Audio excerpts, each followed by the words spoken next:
So, Chuck, having heard that, with the new places and the extended and the changed format, what are your thoughts around this?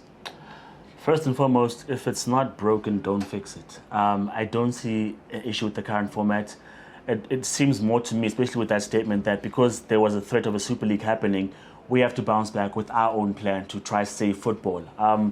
Look, first and foremost, Jay, it's called the Champions League. If you're trying to keep the dream alive for any and everyone to come in through the back door and increasing the number of participants, is it really still the Champions League, or is it just now the elite competition in Europe? I mean, the word is there in the branding, Champions League. I mean, sure, it expanded from like what it was in the early 2000s and they included more teams, but it's becoming ridiculous now because there's a gateway for finishing fifth. Now anyone can sign players. There's no threat of missing out on the Champions League because we'll find a back door. Just come and sign, we'll find a back door to participate. And then you get the thing where top 8 qualify, that's fine. I don't know how they pick the 10 games that you're going to play out of a possible 35. I don't know how that's going to happen.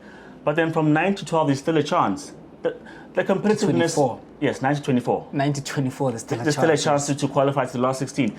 That, for me, takes away the competitiveness of the actual campaign because when you had 6 games, you knew that in most cases you had two stronger teams, 2 lesser teams, and you had to make sure that you find at least 3 wins to qualify.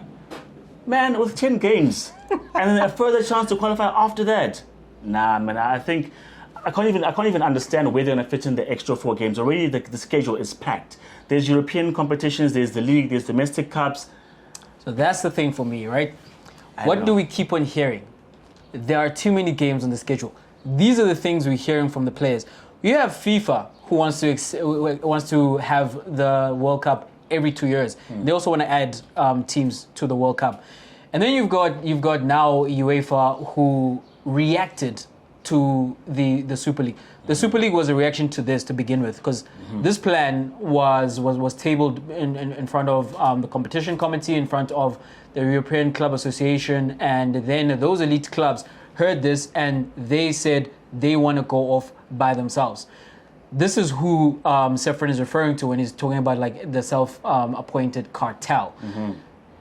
So the idea of the extended format, as the president says, it is to give other teams in other countries or the smaller associations the dream of playing against Manchester United at Old Trafford, going to Anfield, going to the Bernabeu, going to the Allianz Arena and rubbing shoulders with Bayern Munich.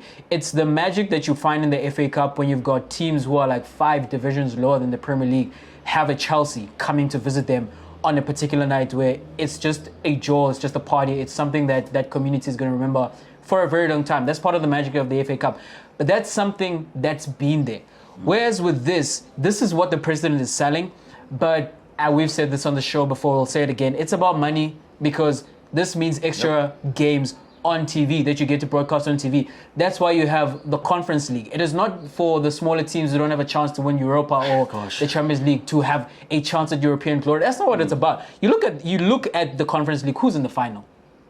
Teams that you've already seen who are already strong in the bigger leagues. So this is exactly what is happening here. You just want these teams not to play just 6 games now. Don't want a bigger slice of the pie. You want to have Real Madrid playing 10 games. You want to have Bayern Munich playing 4 more games as well.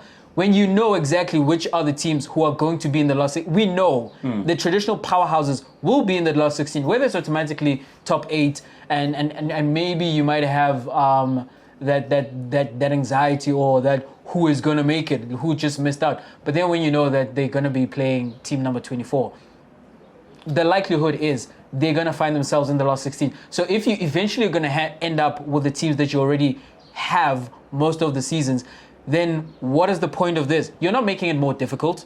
You're just adding more games. And yes, there is a chance of some obscure team in some like barbaric state to coming in and having those games that they could only dream of. But ultimately, this is about UEFA and getting more for their product and just getting more money in their pockets.